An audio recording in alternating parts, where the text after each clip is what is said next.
Hello, my name is Donna. I'd like to welcome you to our event here. This is our kind of kickoff event for our Scholarly Communications Initiative here at the library and at ODU. We're going to start off here with a little bit of talk about scholarly publishing and the pitfalls for scholars who wish to publish. Our speaker is Kim Bonner, and she's been in the field of copyright and intellectual property law for over 15 years, primarily focused on IP issues in higher education. I first met Kim at the Maryland University College Center for Intellectual Property 2008 Symposium on Copyright Monopoly, Playing the Innovation Game. At that time, she was the director of the center, and I will have to make an aside here. She does a great conference. And at that time, I became a CIP member, personal member, and the next time I saw her was at the 2012 Symposium, Adventures in Copyright, which was held in Baltimore. It was a little bit bigger venue, but onward and upward. One of the things that struck me about Kim was how really with it and on the ball she is, and the quality of her programming. The symposiums that the center put on under Kim were amazing. Amazing speakers, amazing programs, just entirely. And I'm extremely happy that the university libraries and that the Office of Academic Affairs were able to bring her in to share some points with us on scholarly agreements. Kim? Thank you. Thank you so much. You know, when you get a nice introduction like that, you're like, is that person talking about me and the work that I've done? But I'm really appreciative of Old Dominion University for inviting me here, and specifically Donna.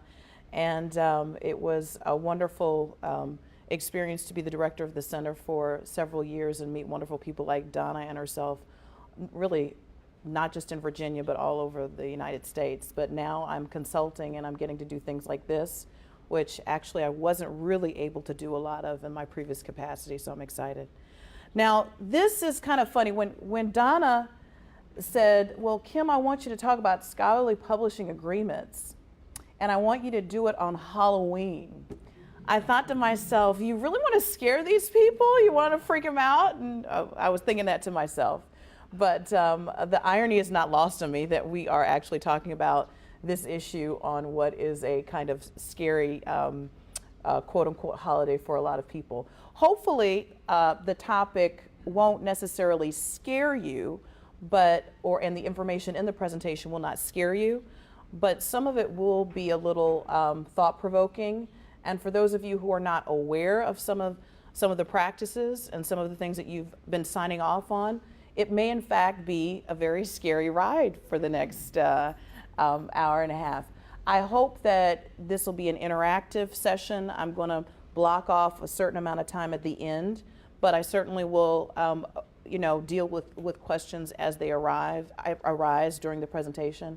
But fundamentally, I hope that we have fun, because I found that when you talk about copyright and you talk about publishing, those can be very dry topics for people, and it's hard to keep their eyes open, particularly after they've had some cheese. And thank God we didn't have the wine, as my friend suggested, because you really would have a hard time staying awake. But I'm hoping to inject some fun into this presentation so that actually we can really enjoy this kind of process of discovery.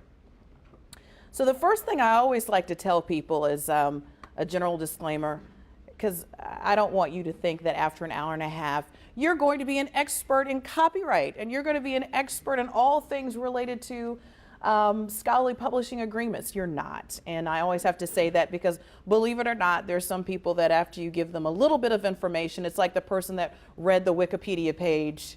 Now I'm an expert on it and I can talk to anybody about it. So I have to say that. This is just general information. If you all want more in-depth information, I'm sure the folks in your general counsel's office will be able to help you out with that. Also, the main reason why I'm here is in honor of Open Access Week, which was last week. It just coincides with the kind of the Halloween week, and that's why I'm here, not necessarily to scare you to death. But Open Access Week is a wonderful opportunity for folks like you and me to get together and talk about open access and really the revolution that has taken place in the past 10 years. Scholarly publishing and communications. Well, I was formerly a debater, and after that I went to law school and became a litigator. And so what I always try to do is make sure we're talking the same language and that I'm defining terms so that we're all on the same page. Because believe it or not, sometimes that's where we trip over ourselves. So I'm using a definition of scholarly publishing and communications from ARL, the Association of Research Libraries. Scholarly communications can be defined as the system through which research and other scholarly writings are created, evaluated for quality, disseminated to the scholarly community, and preserved for future use. So we've got like 4 pillars there. The system includes both formal means of communication, such as publication in peer-reviewed journals, and informal channels such as electronic listservs. I highlighted the peer-reviewed journals because that's what this topic is going to really focus on today. Scholarly publishing in the digital age. There's been a lot of literature, a lot of discussion about the sea change related to scholarly publishing because of the World Wide Web. There's this great promise because of decreased publishing costs, the ease of digital copying, the ease of widespread digital dissemination, just really taking the traditional scholarly publishing model and just dumping it on its head. The peril for our publishing friends in the publishing community is that there's this increased risk of mass copyright infringement. That you're going to take these journals and you're just going to send them all over the cosmos and across the universe and to Mars and back. The obliteration, and this is a big deal, money, the obliteration of an old business model, right, the tried and true printed journal, and again, this incongruence of copyright law, which is based, and I'll talk about that in more detail. Copyright law, which is based on this default understanding that the author is the owner and that we have these copyrights that are built on these copies, and copying is so easy to do in the digital age. So you have this incongruence, which for our publishing friends seems to make them a little scared. Now, I want to start before I go into open access and the reason why open access has really become the vanguard recently. Before I talk about that, I want to talk about problems with the traditional model and going into a little bit more detail. The cost of journals has gone up exponentially, over the past decade, and universities with very strained budgets have had to struggle with that repeatedly. And so I have this very plain PowerPoint slide here to just drive home the issue that the bottom line for a lot of the impetus for open access really has to do with money. I mean, there's no other way to sugarcoat it because library budgets have not increased at the same rate that the cost of journals have gone up. And so you have this friction in the library community with faculty, et cetera, and so forth, and I'll go more into detail on that. That's really, bottom line, the biggest issue. It's a money problem. I have this example of Harvard to illustrate the money problem, because if Harvard is having a money problem, right, you can imagine what Old Dominion University is going through. The Baptist in me, can I get an amen, somebody? That's really the rubber hits the road right there.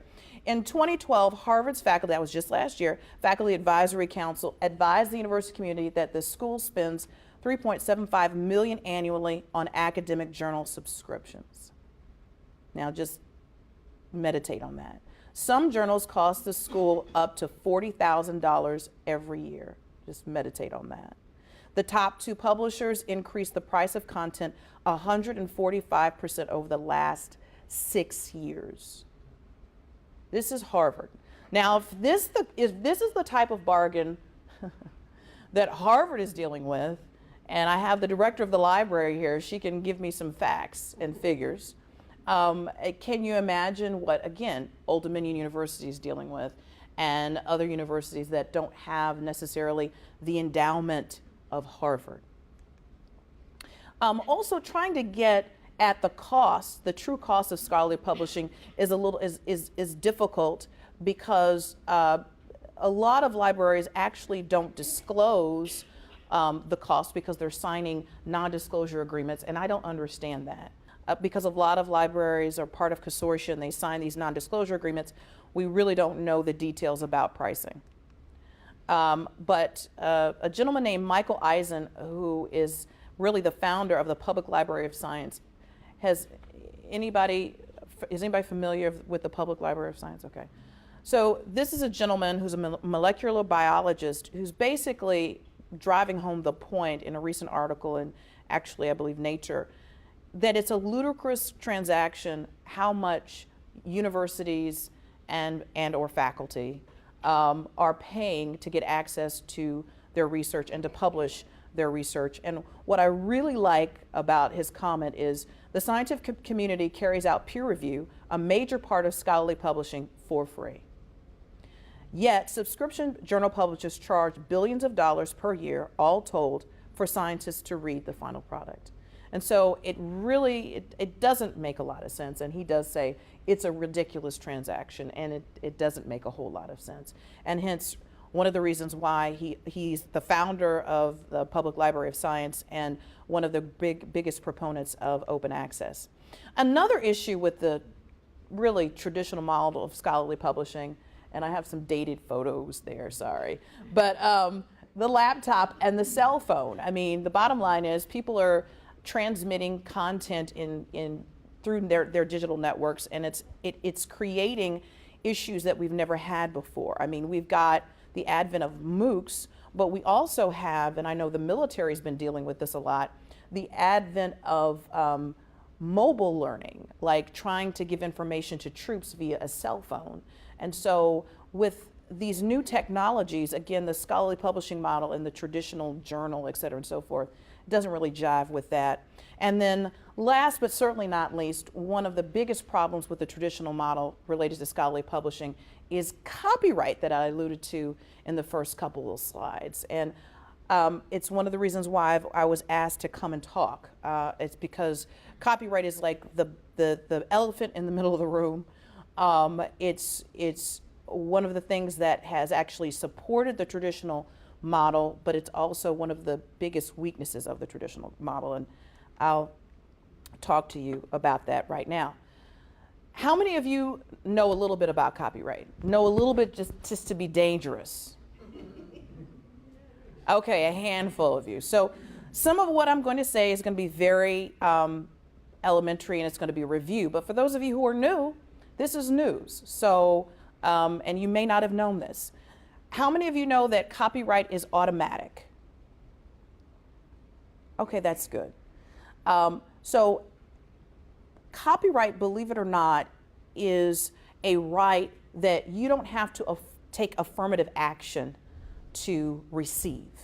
A lot of people have this really funny, fuzzy, old, archaic notion that you have to take these affirmative steps of depositing something in the Copyright Office, and somehow you're going to be protected by copyright. Now, making that deposit, registering your copyright with the Copyright Office is wonderful in the sense that, you know, you can get benefits when you go into litigation.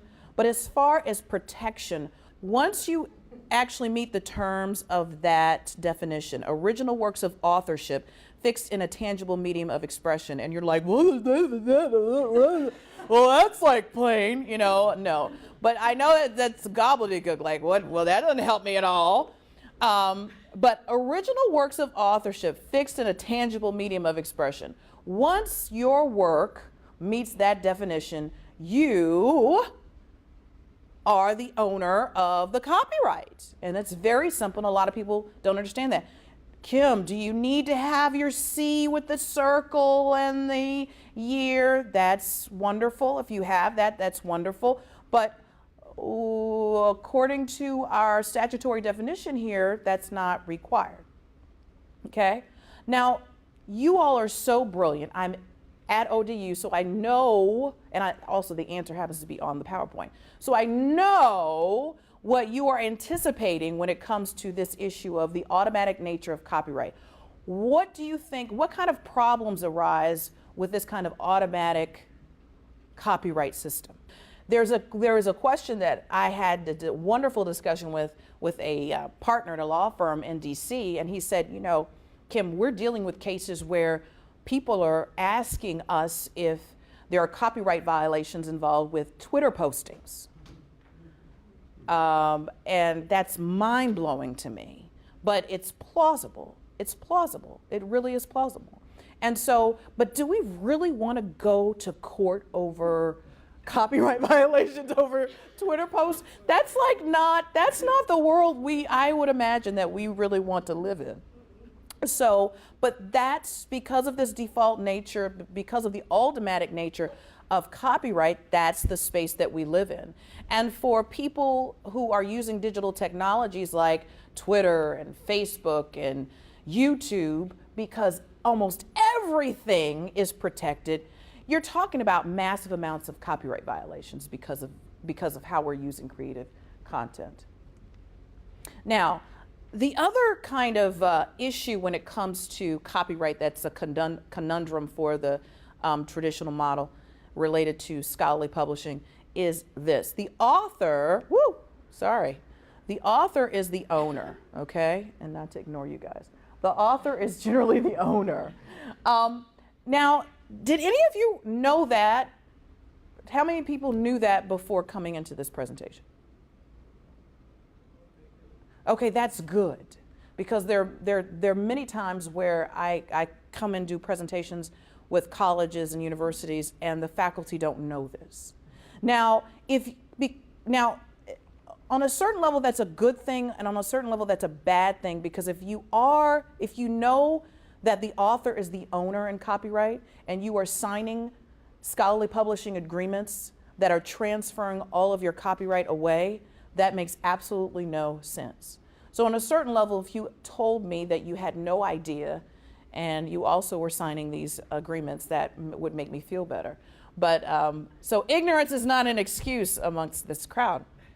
The exception to this rule is that the work made for hire doctrine. In that case, the employer is considered the author unless the parties expressly agreed otherwise in a written instrument signed by them. So say that 100 times really quickly. So, but for the most part, the author is generally the owner. What does that mean for the owner? Well, and I know this slide looks like this, you know, when they have the disclaimers after a commercial for a new pharmaceutical drug, it looks like, you know, all the bad stuff. But this is actually kind of sort of, depending on what your perspective is, a good thing. As the owner of or the author, you own the copyright, and you have all of these exclusive rights.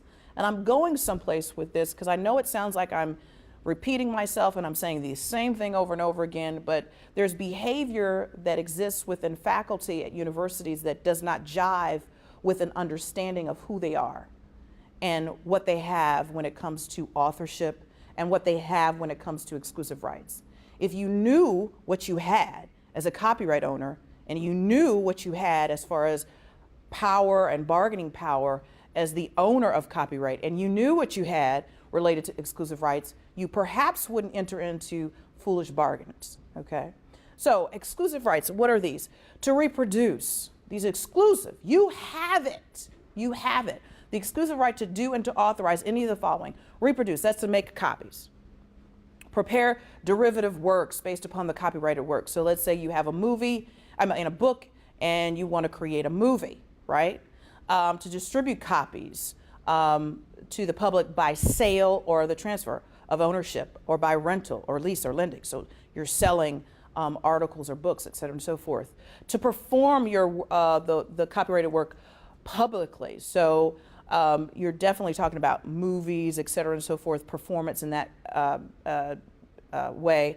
The display right, so a lot of us put all types of things on our websites or in classes.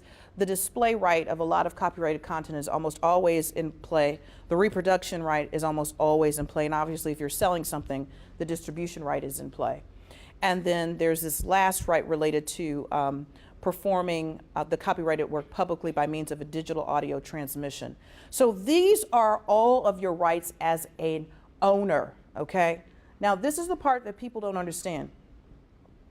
And I think I heard either Ken Solomon or Kenny Cruz say this, but it's such a beautiful example. I try to attribute it to the right person because it's very effective. Your rights are like a beautiful bouquet of flowers, okay? And as the copyright owner, you have the authority to parse these rights however you choose. So I'm Kimberly, I have created this PowerPoint presentation. Believe it or not, I'm the owner, I'm the copyright owner of this PowerPoint presentation. Why? Because, well, to the extent that there's original content in it, I own it, and so I can do lots of wonderful things with this piece of work. I can give to Old Dominion University a non-exclusive right to copy my PowerPoint presentation. I can give you all the right to display my PowerPoint presentation on the web, and maybe I might say, but I'm going to limit your right to do that for a year, and I'm also going to limit your right to do that, and I'm going to say, and you can only do it in the United States. I know that sounds crazy, but you can, okay? But people don't realize that you can take these rights and divvy them up however you choose. I can take the same PowerPoint presentation and say to someone else who wants to create some interesting collage, yeah, you can take my PowerPoint presentation and I'm going to give you the non-exclusive right to prepare some type of derivative work with this thing or make some piece of artwork with it. God, I can't imagine how you could do that. But you're going to have that non-exclusive right, but I'm going to limit it. I'm going to give you a little bit more time, but that right is going to come to an end in 5 years. Now, I don't know how you're going to deal with that, but for 5 years. And then maybe for someone who thinks this is just a brilliant work right here, I'm going to say, I think, and they come up to me and say, Kim, oh my God, it's just absolutely, it's just brilliant, Kim. Brilliant, and we're going to sell this thing and we're going to take it on the road. We need to distribute. We need the right to distribute it, and we're gonna like charge like $100 for the PowerPoint. So, and you're gonna get royalties. I'm like, yeah, I'm a rock star finally. And so I'm going to license. I'm going to give them, and they're going to say, oh well, Kim, you know, in order to do this well,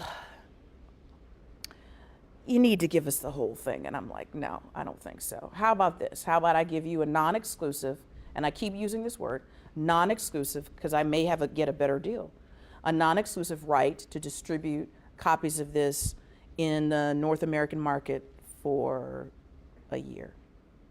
And they might say, oh, there are better PowerPoints than this, you suck. You know, but that's the nature of the bargain. And you understand how if I went into that conversation not knowing how to bargain, then I probably would have gotten a bad bargain, or I probably would not have even gotten them questioning, the parsing of the rights this way. And what I found with a lot of faculty is that is the problem. There's no real bargaining going on. There's no real understanding of what you're sitting on. And it's in large part due to the way I believe the traditional scholarly publishing system has been set up for quite some time. And really, it's only been recently that people have been questioning it and coming up with this alternative open access model. But now you don't have an excuse, and now I'm on video. So you really don't have an excuse. You can replay it all the time. And so what did she say? I have these? Oh my goodness, I didn't even know. So again, I wanted to nail that, and I'm going to come back to it over and over and over again, because you can't talk about scholarly publishing agreements and this issue of authors' rights if you don't know what technically that means under the default regime on copyright law. When you're negotiating with a publisher, sometimes, or when you're looking on their websites, sometimes they'll have wonderful language that says, oh, and the authors, we give you these wonderful rights. You can put it on your website. And then you can share it with one of your colleagues. And then you can you can put it on reserve in the library. And then you might be able to do something interesting in your class. But isn't that beautiful? Isn't that beautiful? Yeah, no. Because this is the development, and I'm sure my colleagues in the publishing community would agree with me. I mean, the publishers they have a position, and they're defending a model. And if you're going to be asleep at the wheel with your own rights, then we shouldn't get upset at them. They're doing their job, really. So my job and our job collectively is to make sure that we know the rights that we have, so we're bargaining from a position of wisdom and not ignorance, and we're making really wise choices. You don't look at a website from a publisher and it says author rights. I can put it on my website. Oh my God, look at how generous these people are. No, this is all that you can do if you retain your copyright, people. That's the old shebang bang, okay? And the idea that some publisher is giving you the ability to put it on a website is kind of foolish. I would even argue, you might even say that's a fair use. You're putting it up on your personal website for you, or for your course. So I know I'm saying it over and over again because I want you to remember that. Okay, this is another area of copyright law that people don't really understand. The ownership transfer, the transfer of ownership. Any or all of the copyright owner's exclusive rights, what we just talked about, or any of the subdivision, like I talked about, the parsing, can be transferred. But the transfer of exclusive rights is not valid unless the transfer is in writing and signed by the owner, okay? So that's where the scholarly publishing agreements that's why they have to come into play for most publishers. And one last piece of information, everybody likes to kind of, oh my gosh, I misspelled Sonny's name. Please forgive me. Please forgive me in the Webosphere. But yeah, I should have, you know what? That was a Freudian slip. Sony Bono. When he was alive, God rest his wonderful soul, he helped to expand the copyright term. And so now it's the life of the author plus 70 years. Or if the work is a corporate authorship, the short of 95 years from publication or 120 years from creation. Can anybody imagine what kind of problems that this raises for publishing generally, if you have a copyright that lasts that long? Anybody?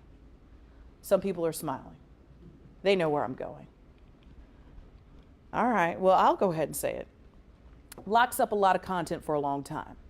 So I'm going to give you an example later on of a Wiley copyright transfer agreement. This is spoilers. I'm going to give you an example, and basically that copyright transfer agreement is for the term of copyright.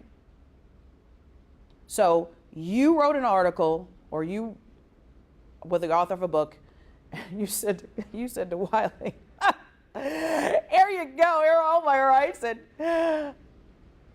it's over. I'm not going to see that unless you transact and we have another agreement where I have to really negotiate back some of the rights that I originally started with. That's a long time. The copyright term is a long time, and if you're negotiating away, or not negotiating, you're signing away your rights for the term of copyright, that's a long time. That's a very, very, very, very, very long time. I think there's some professors that think, oh, well, maybe in retirement, it'll revert back to me. No. No. Another issue I wanted to touch on very quickly, I'm not going to go into a lot of detail, is fair use. Again, when you're looking at author rights that are kind of detailed in the websites of publishers, many times, and I alluded to this before, they'll say, oh, well, the author gets to share this article with a colleague. Well, I would argue that's a fair use. That's, why is anybody jumping up and down over that? That's nothing to really jump. What are they giving you? I mean, if you're going to be excited about something, you need to be excited about something that is beyond, and that's why I have this slide. You need to be excited about a grant that is larger than fair use. It's got to be larger than what you already have, as a regular user. All right, here's the copyright transfer agreement from Wiley. Well, I should just ask this question. Have any of you signed any copyright transfer agreements? Okay. Just yes or no, was your experience positive or negative? Oh, it was gone. I lost everything. That's pretty negative. That's pretty negative. Oh, you want to say that in the microphone again? Do you think that you... No. And yes, sir, positive or negative? Well, it didn't really affect me because I didn't want to use some of that. Oh, you didn't want to use the research? Yeah, I didn't. There was, in the cases where I transferred, the material was not something that I wanted back anyway. You weren't proud of that, were you? You weren't No. proud of that research. You're like, if No, it's flush that baby down it was the done. toilet. It was done and over, and I was going somewhere else. Okay. Have you ever run into an issue of have you ever thought about maybe reusing some of that information, or it was something that you just knew you'd never see again, you'd never need the research for any purpose, like for teaching purposes or? Oh, but teaching is fair use. Absolutely. If I want to use part of that in my classroom. And you never imagined that you'd ever republish it in a book or something like that? All right. Well, I wanted to use this example of Wiley because I think it's a really good example of some of the pitfalls of these copyright transfer agreements. We said that in order for you to be able to, or for the publisher to do a lot of this, you have to sign a document, okay, to make it effective. So this one says the contributor signs to Wiley during the full term of copyright. That's why I wanted to talk about the Sunday Bono copyright term extension. That's a massive amount of time. And then it even goes further. And any extensions or renewals of that term, that's like somebody saying forever. All copyright in and to the contribution, including but not limited to, and then they go into all of that. And then look at this, throughout the world, in all languages, and in all media of expression, now known or later developed.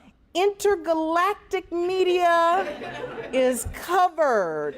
Interplanetary media is covered. You know how this is, and in defense of Wiley, if you can get somebody to sign off on this, that's awesome for a publisher. I don't want this to be perceived by those out there that this is a publisher bashing presentation. It's not. They're doing their job, but you should never sign that. That is such a broad copyright transfer. I really think that for most folks, they don't need or should sign anything that looks that broad. I'm sure some of my publisher friends would say, oh, well, you don't know what you're talking about, Kim, because there are plans for intergalactic, interplanetary, and intersolstice publication. We're going to be reading on the sun, and we're going to be doing all these things, and you just don't know. You know, the NASA people, you know, we need these rights. Come on. All right. But then the Wiley copyright transfer agreement, in fairness, it also goes into detail about what they call author rights. And that's why I wanted to really ground us in what does the Copyright Act say about this. And so Wiley comes across really, really cool. These are beautiful people, you wonderful, wonderful, wonderful, wonderful faculty, your rights.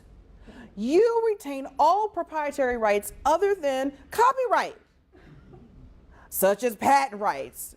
What, you know what, come on, that's a deal. That's a deal. The right, and I'm sorry, I'm a jokester, so I can't help myself. The right to share with colleagues. Are we not compassionate or not? You can share this journal with a colleague. What? With print or electronic preprints, your own website for personal professional use. It gets better. Internal university or corporate networks, intranet, secure external website at your institution, but don't even think about using this for commercial sale or for any systematic external distribution by a third party. No. The right to photocopy online or to download, print out, and distribute to a colleague. Wow. And the right to republish without charge in print format. All are part of the material from the published contribution in a book written or edited by you. I tell you, these people, I mean, it's like Christmas. I tell you, this is like, but in all honesty, I don't, if you can get someone to sign this, do so. I mean, this is good for Wiley. But understanding what I just told you, do you understand how silly this discussion is and how silly this kind of phrasing, if I could pop up the web page, it literally talks about author rights. Like these are the author rights. You kidding? We're looking out for you. We're looking out for you. Okay. I hear your argument, and I agree with it. But some copyright transfers that you sign are much more restrictive than that. So, for example, I would always keep movie rights. Okay. I mean, things like that. Because you know you're going to be a rock star. Yeah, you're already a rock star at ODU, yeah. so you're going to be of course you'd keep the movie rights. Of course. So, It goes I mean, without saying. you have to negotiate. You have to, if you're giving copyright away at some stage, you need to make sure you understand what you're giving away. And that's the point you're making, right? Absolutely, Yeah. absolutely. And I'm just using this as an example of something that I discovered that was, it was extreme. But, and for the life of me, I could not find Elsevier's copyright transfer agreement on the web. I kept digging, and methinks it's not that different from this. But it's just to enlighten, because if you're not aware, this is my only point, my only takeaway. If you're not aware, the way the websites are framed, it really looks like they're doing you a favor. Like, you give us the whole kit and caboodle, and we're going to give you the right to put it up on a website. We love you like that. So I imagine that there are copyright transfer agreements that are not as broad. And I would say that if you're thinking about publishing with Wiley, you would say no to something like this. So again, because of all these issues that we kind of covered earlier, open access publishing was seen as an answer. How many of you are familiar with open access generally? Can anybody give me a definition? Don't look, don't cheat, don't cheat. I'm giving you all the answers to my questions. I'm like the easiest professor, right? But you know, that's the Budapest Open Access Initiative. But off the top of your head, what do you think of when you think of open access? Free to use. Freebies? Free to use. Free to use. Okay, I'm glad you didn't say freebies. Free to use. That's very good. Anyone else? My librarians in the room.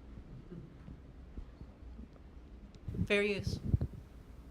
Fair use? Okay. It looks like public domain, except for the last words at the end of the paragraph, where you have to give the author control of the integrity of the work. Which But you're right in the sense of putting it that the highlighted, and well, actually it is kind of very in line with public domain. Just as an aside, that's a very astute observation.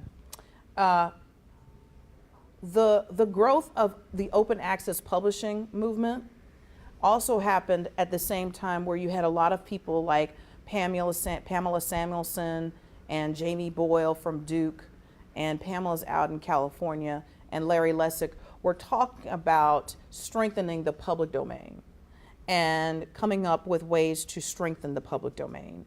And Creative Commons licenses. Are people familiar with Creative Commons? Okay. That kind of bubbled up with that kind of dialogue about strengthening and expanding what we would call the public domain. And for those of you who don't know what I'm talking about, the public domain within copyright law is related to those items those works that they have expired copyright terms, right? They don't meet the requirements of original work of authorship fixed in a tangible medium of expression, facts, data. A lot of what we do in universities as far as research, a lot of the information we're using is in the public domain. Can you imagine if our theorems and our scientific, whatever we're using was proprietary and we had to get permission to use all of that. So a lot of the information that's like the stock and trade of education is in the public domain. And so you had this movement at least 15 years ago related to buttressing the public domain. And then the open access movement kind of stepped on the scene, I would say, about 10 years ago. And it's definitely, it came alongside that whole buttressing and expanding the public domain movement. Very, very good observation. The Budapest Open Access Initiative definition is one that people use all the time. By open access, we mean it's free availability on the public internet, permitting any users to read, download, copy, distribute, print, search, or link to the full text of these articles. Crawl them for indexing, this is very important. Pass them as data to software, very important. Or use them for any other lawful purpose without financial, legal, or technical barriers other than those inseparable from gaining access to the internet itself. And this is really powerful. The only constraint on reproduction and distribution and the only role for copyright in this domain should be to give authors control over the integrity of their work.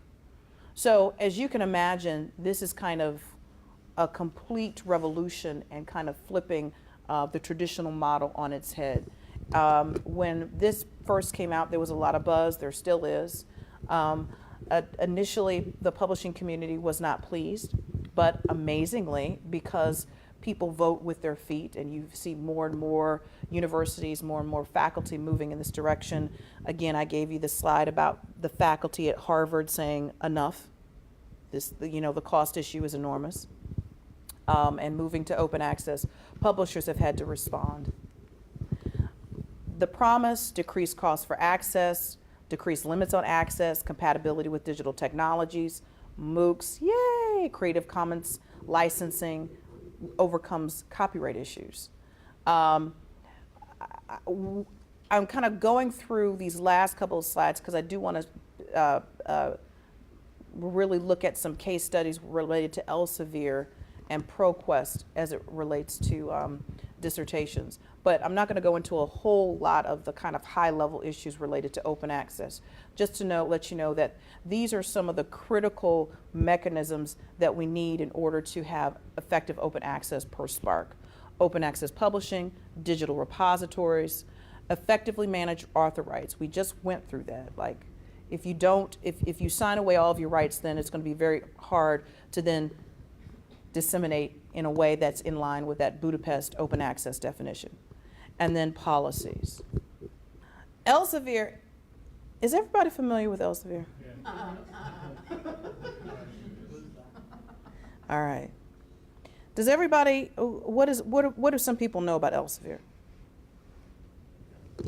Because I don't want to say anything that poisons the well. What do people know about Elsevier? They're notorious for playing hardball. That's a fair statement. Anybody else? They have an extremely impressive business model, and they're great marketers. That's a fair statement as well. Anybody else?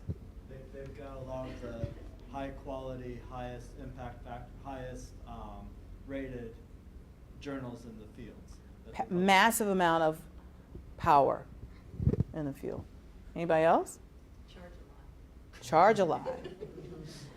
That last statement is really what I wanted to get at.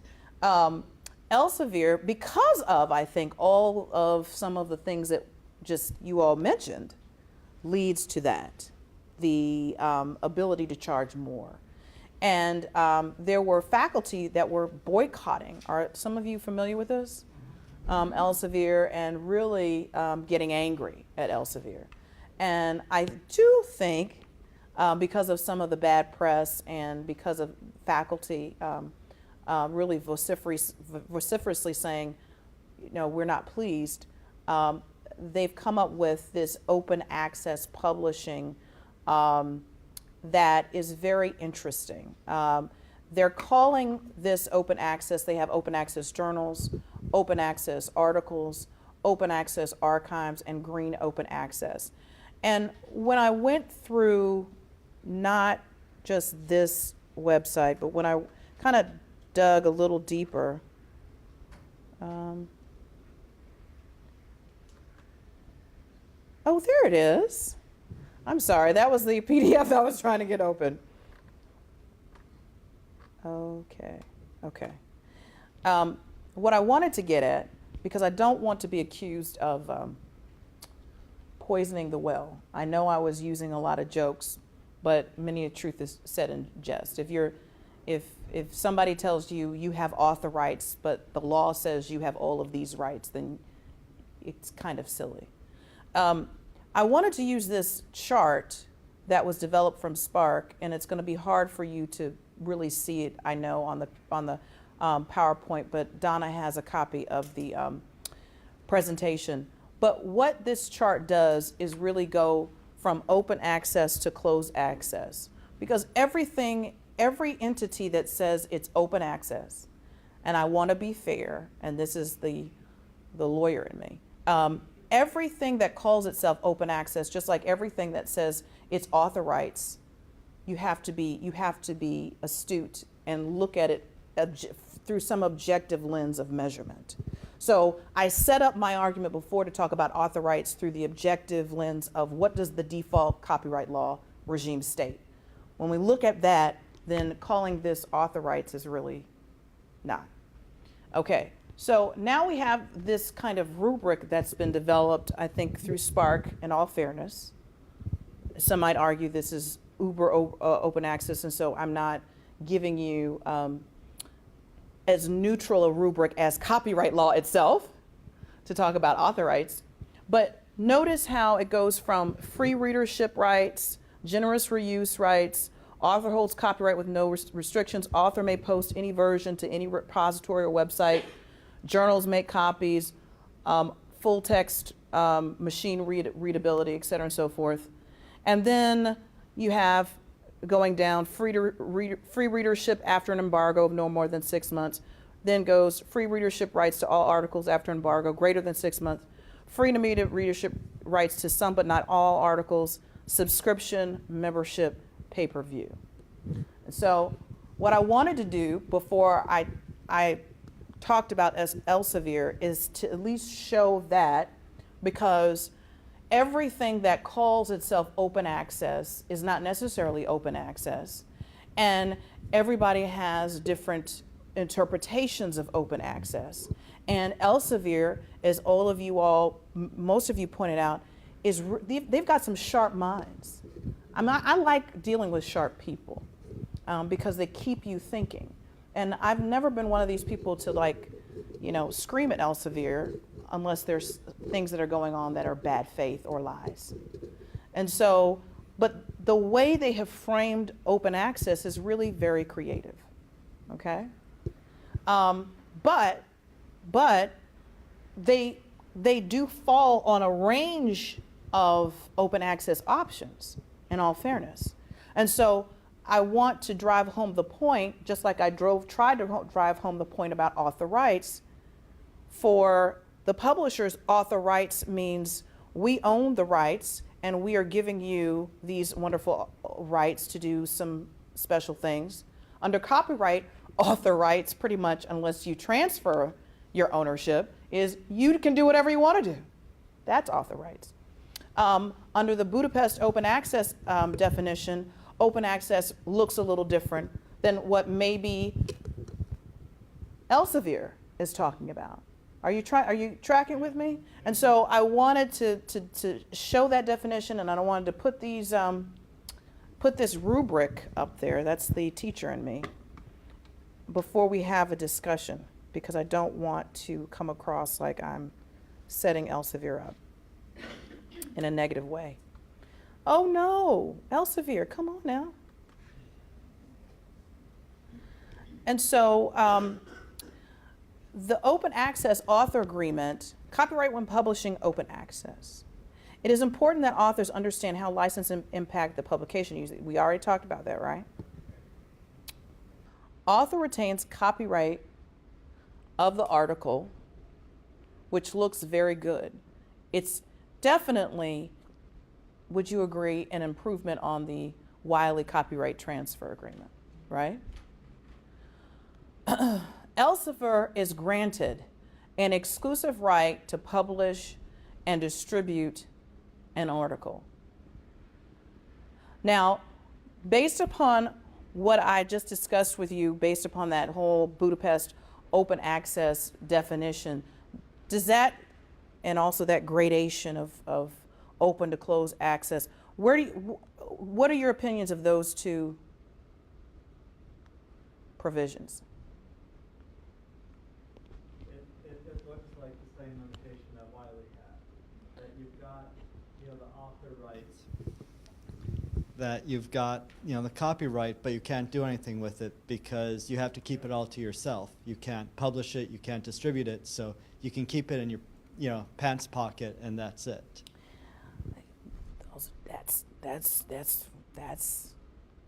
That's definitely a very powerful observation, because unless we are our rock star here who always reserves the right for derivative work because it could turn into a movie, what are you generally going to do with an article?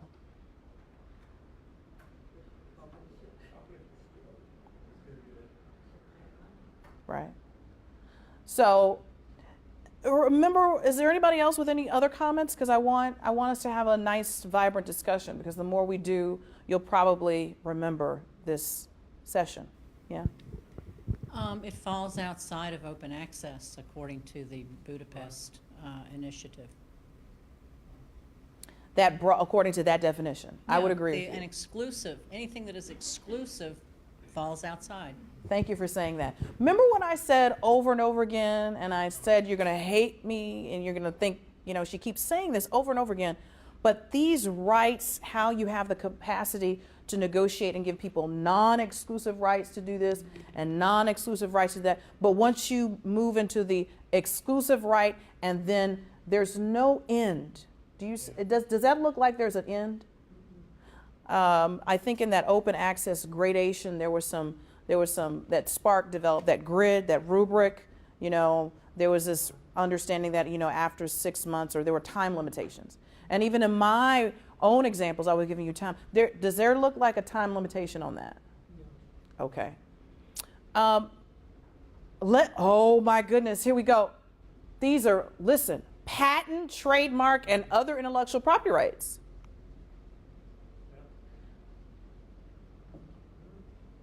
Does that make you feel good? No comment.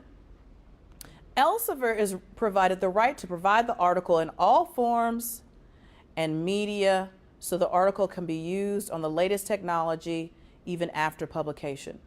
What do you think about that language?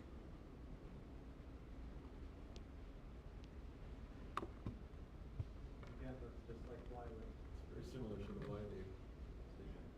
Okay. This is open access author agreement. Just want to make sure you all remember that. All right. Woo!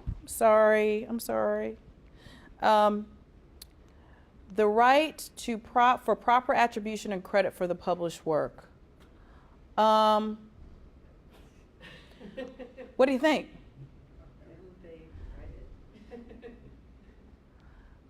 And I don't want to poison the well, and if somebody sees this from Elsevier, you guys are brilliant. I'm just trying to get us to have an intelligent discussion based upon some level of objectivity, okay, and data. How about Elsevier is granted the right to publish and disseminate the article under the author's choice of a user license such as Creative Commons for the purposes of open access. How does that sound? That sound good? It sounds good until you look at which Creative Commons licenses you can use. Oh, talk to us about that. Get him on the mic. In the next one, talking about Creative Commons attribution, non-commercial, non-derivative, or attribution, non-commercial, and share alike, you have very little authority to do anything with it. Again, going back to the Spark chart, it should be Creative Commons attribution or Creative Commons attribution share alike, not these restrictions on non-commercial or non-derivatives. So again, it goes extremely close. So they don't let you choose Creative Commons in all the variations, just on the couple that are very restrictive. Very brilliant observation. But I have to say, from Elsevier's perspective, isn't it genius? Isn't it absolutely genius? Let's give Elsevier a hand. I have to say, it's brilliant. I'm not, when I was the kind of person when, I remember clerking for my federal judge, and I had another clerk, and we used to butt heads on everything. But when I would hear a great argument that I hated, I'd have to give him a standing ovation. It was just absolutely brilliant. And this is one of those, that's a brilliant use of a Creative Commons license. And it comes across, they can make a plausible argument that it's open, but it's just not what you might like or what you define as open, but I think we can make an argument that this is a level of open access. And then this is interesting. What's this? Additional rights to enforce the rights in the work on behalf of an author against third parties in the case of plagiarism, ethic disputes, and fraud. Well, that's probably very traditional in a lot of publishing agreements. Do you guys have a problem with that? Is that a problem with open access? Is that problematic with the philosophy behind open access, or no? Just observations. And like I said, let me look at this copy. Maybe they put it back up right before I remember trying to author use. Oh, this is beautiful. This is beautiful. This is beautiful. Look at this. Look at this. I didn't see an agreement, but you can use it at a conference. This is powerful. Internal training by their company.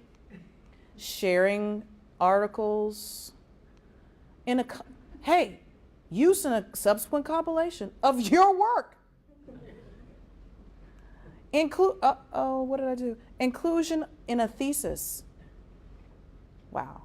Reuse of portions or extracts from the article in other works. Preparation of that movie, as long as you're not making any money off the movie.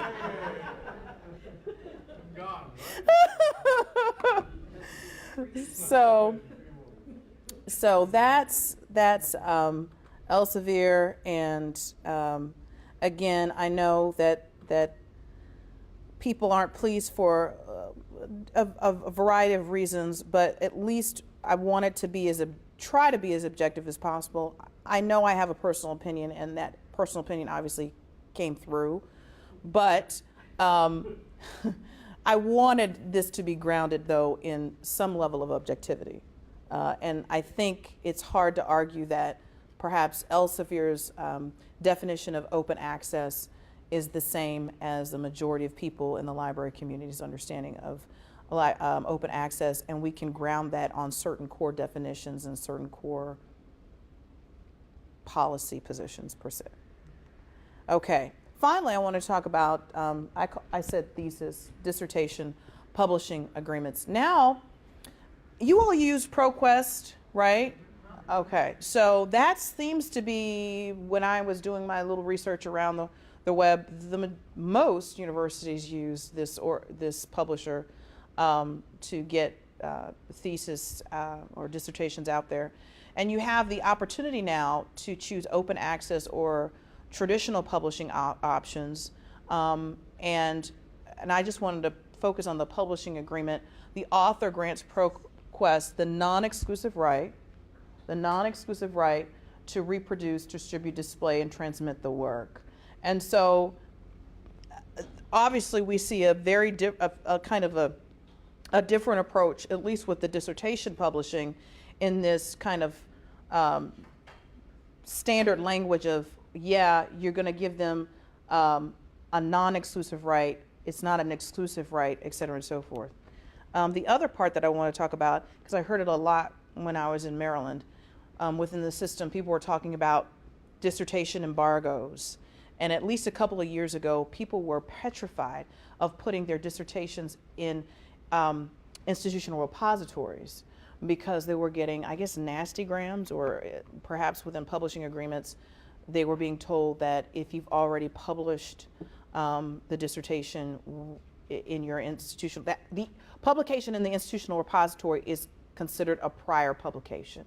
And so at least ProQuest has dealt with that and does not find that it's a problem, you know, at least with most publishers, they don't find publishing a dissertation or thesis problematic later on. And also, this organization does not seem to have an issue with people putting their dissertations in institutional repositories. They talk about if authors have a concern with the prior publication issue, ProQuest has developed a full sales restriction on the sale of copies of their manuscript, but nonetheless allow ProQuest to preserve their manuscript in microfilm and electronic form. But I just wanted to kind of end there because I know other people might have very different experiences. But that's kind of scholarly publishing agreements in a nutshell, a 40,000-foot view. And again, the key takeaway for you is, bottom line is, scholarly publishing is going through a sea change because of a lot of different factors, right? Digital technology is a huge issue. The cost of scholarly publishing is a huge issue, and copyright is a huge issue. What you're doing in negotiating with publishers related to your work is a big deal, and your colleagues, it's a big deal, because as you can see, if you're negotiating or not negotiating, or you're literally transferring your rights away, you're putting your university, yourself, and your colleagues in a position of really trying to bargain with publishers, and you're already in a bad default bargaining position. Okay, so you have your university basically trying to either license back content, or you're trying to teach a MOOC and you can't put that in a MOOC when you think of all the new digital technologies that are coming up. You're really constraining yourself when you're agreeing to these kinds of terms. And so it really, when you think about the future of higher education and you think of the future of scholarly publishing, these are issues that you need to be thinking about, and at least the one thing that you can control, which is the agreement that you sign, you really have no excuse, or your colleagues, hopefully, if they're listening, have no excuse after this presentation to just sign away and transfer their entire copyright. Just because somebody calls something author rights doesn't mean it's so. And just because somebody calls it open access doesn't mean it's so. So with that, I open up the floor to questions. Thank you. You guys have been great. Okay, thank you, Kim. I really, really enjoyed this. Thought it was really good. Taking it down to the 10-foot level here, it's coming down a few feet. What do you say? What advice do you give to, say, new grad students, PhD students, junior faculty who don't have the gravitas out in the community to argue for their rights in these journals, any Elsevier journal, because they're fighting for their tenure and promotion at a university, and the way they evaluate it is based on getting published in these journals. And so it seems like the publisher has all of the cards, and you just get to take what they give you. So what advice would you give to authors that want to do that but still retain their rights? I think one of the things that a young researcher or new faculty or newly minted PhD can do is really have these conversations within their department well in advance. I mean, I've just given you a lot. I've given you a little bit of information, but if you just dig a little bit related to the revolution that is going on within the Ivies, okay, just Harvard and MIT, okay.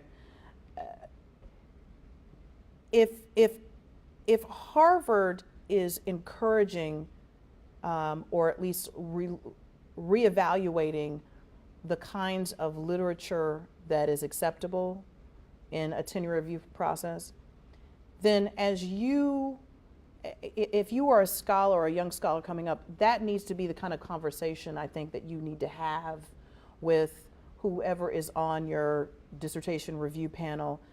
Those kinds of conversations need to happen at the beginning of your process, because you don't want to be in a situation at the end where you don't know that you possibly could have an option to publish in an alternative. I guess what I'm saying is, for a long time, I agree with you, young faculty were limited. Like they had to, there were no choices, there were no options. But now when you have leaders in the field, and I'm sorry, Harvard is a leader. And if Harvard opens up, and if Harvard is talking about perhaps looking at different types of publications in consideration for, solid faculty work and promotion and different things like that, then that's a big deal. And so that's not a silver bullet, and that's not a square answer, because I don't think it's a one-size-fits-all, but it has to be that kind of negotiation and thinking through the issue has to, I think, take place at the beginning of the program. If the student is ready to publish, and they don't have a policy, and they don't have a university, and they're not in a department that is really open to these other types of alternative open access journals, then they are in a difficult negotiating position. But at the very least, they could tell Elsevier something like, okay, I know you want me to give you sign off on a copyright transfer, or you have these open access options. Well, I'm not pleased, and I want to put some limitations. I'm going to put a time limitation. I'm not going to give you an exclusive right. If Elsevier comes back and says, well, this is what we always do, and we never make an exception for anyone under any circumstances, then you have a difficult bargaining position. But at the very least, and I think, honestly, I don't think these arguments are being made. I don't think Elsevier is getting people saying, I'll give you an exclusive right for a year. I just don't, I could be wrong. You guys could have a whole lot of data that you're sitting on, and you know all these young scholars that are out there calling Elsevier and say, I'll give you the exclusive right for a year, then for, 5 or 10 years, I'm going to give you a non-exclusive right. I never heard that as a reality for a lot of young scholars. And so, after that, if Elsevier says no because they have the greater bargaining power, you're correct, then you're right. But I think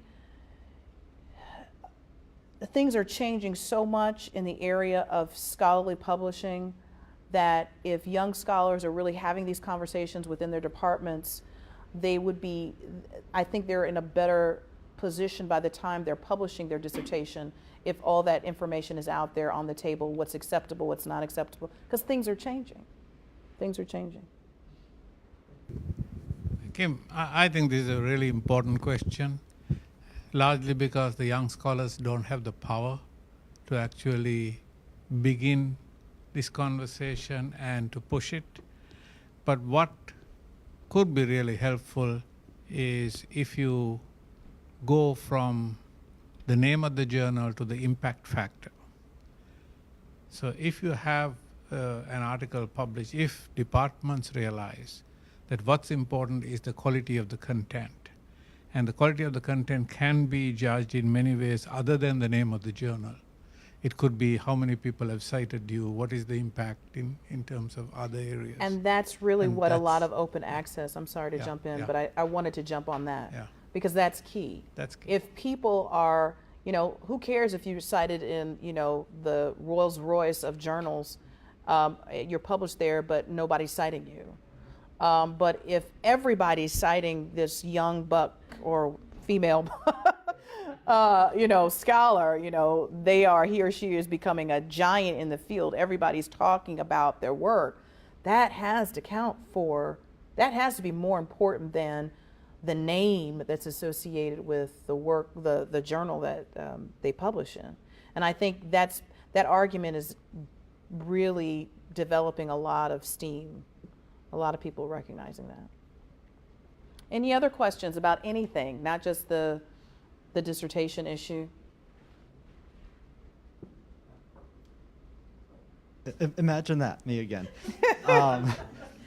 What impact do you think all these schools or colleges or universities developing and passing open access mandates has on negotiating power? I've read some things recently about publishers honoring them or not honoring them. Let's say Harvard led the way with saying that all of their tenured professors have to publish open access or maintain immediate open access in their repository. And so regardless of what the Elsevier contract says or Wiley contract, they've got this thing from their employer that says this is what they have to do.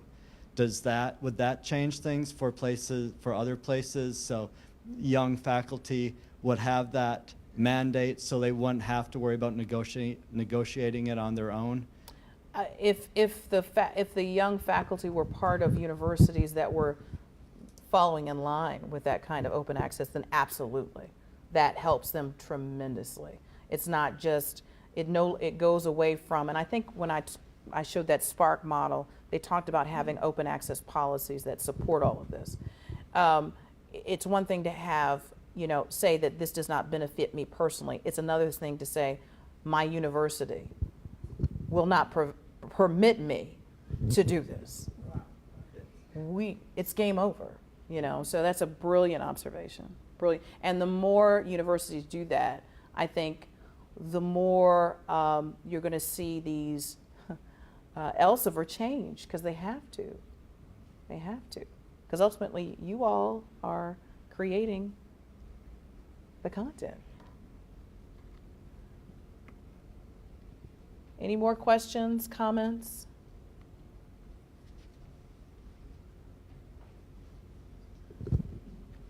Oh, I thought you had a question. All right, well, this was fun, and I hope you learned some things and, was thought-provoking and didn't bore you to death. So thank you for having me. Thank you.